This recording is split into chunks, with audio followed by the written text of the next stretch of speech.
नमस्कार दर्शकों, आज हमारे भांचा राम का घर, उनके महल में उनका प्रतिस्थापन, उनका प्रतिष्ठा कर दिया गया है। पूरे भारत देश में आज एक इतिहास बन गया है और हर जगह अलग अलग तरीके से इस महोत्सव को मनाया गया है। ये रायपुर है, रायपुर में एक बड़ा कार्यक्रम हो रहा है श्री अनिरुद्धाचार्य जी का, और ये पंडाल में हम पहुँचे। हमारे समक्ष तमाम इनके आयोजक गण हैं, प्रभारी, सह प्रभारी, तमाम लोग यहाँ इकट्ठा हुए हैं। हम आपको ये पंडाल के बारे में भी बताएंगे, यहाँ कार्यक्रम हो रहा है और आज विशेष तौर पे क्या खास रहा है वो भी हम आपको बताने की कोशिश करते हैं। आइए ज़रा इनसे ही मिलते हुए, चलते हुए, बात करते हुए ही हम इसे शुरू करते हैं। सर आइए ज़रा पास में आप लोग आइएगा। पहले ये बताएं, ये कार्यक्रम जो आपको चल रहा है और आज खास करके इस दिन में 22 तारीख को कितना अच्छा रहा, कितना एंजॉय कर पाए?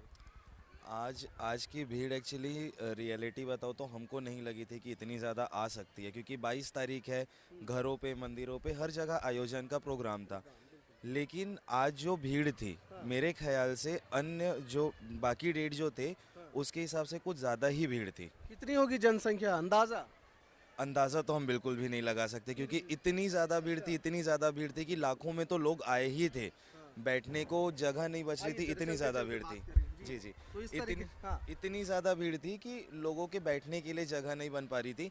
हालांकि पंडाल बहुत ज़्यादा बड़ा है, लेकिन उसके बाद भी भीड़, आप समझ सकते हैं, भीड़ इतनी ज़्यादा बड़ी थी कि लोग बैठ नहीं पा रहे थे। मैं ये पूछ रहा था एक चीज़ और, मैं देख रहा हूँ ये स्टेज आपने सजाया, मुझे लगता है बिल्कुल राम मंदिर के तर्ज पे स्टेज सजाए। जी ये कंसेप्ट कैसे आया? ये एक्चुअली आज 22 तारीख सबको पता है, बताने की ज़रूरत नहीं है। तो ये उसी टाइम पे ही महाराज जी का आयोजन किया गया।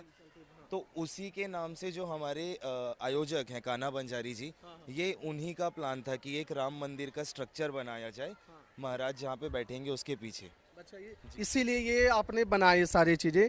ये बताएं, आप भी यहाँ के मेन कार्यभार संभालने वाले हैं, ज़रा ये बताएं आज के दिन में और ये अनिरुद्धाचार्य के कार्यक्रम में कितना उत्साह लग रहा है लोगों में, कितने उल्लास है आज? बहुत ज़्यादा ही उल्लास है यहाँ पे। महाराज जी की कथा में बहुत ही ज़्यादा उल्लास है। आदमी भगत जितने भी आए हैं यहाँ पे बहुत ही ज़्यादा कथा का एंजॉय करते हुए भक्तिमय महाराज जी का जो आपका गला बैठा हुआ है, लगता है दिन रात काम और रात भर जगना, इस तरीके से जी जी इस वजह से। हाँ, इसी वजह से गला बैठा हुआ है। बाकी महाराज जी की कथा से बहुत लोग बहुत ही खुश रहते हैं, बहुत आनंद लेते हुए भजन का, कथा का, बस वही है महाराज जी के।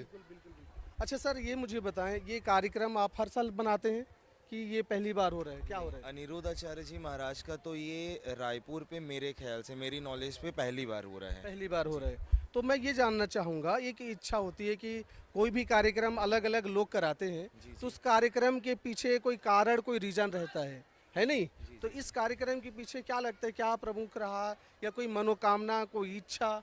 जी, हमारे जो आयोजक हैं श्री कान्हा बंजारी जी, उनके फादर, उनके पिताजी की पुण्यतिथि है। तो उसलिए उन्होंने पहले से ही ये प्लान करके रखा हुआ था कि उनकी पुण्यतिथि पे ये आयोजन करवाना है। तो अच्छा, उसी की पुण्यतिथि में एक तरीके से उनको समर्पित है ये कथा? जी बिल्कुल बोला जा सकता है।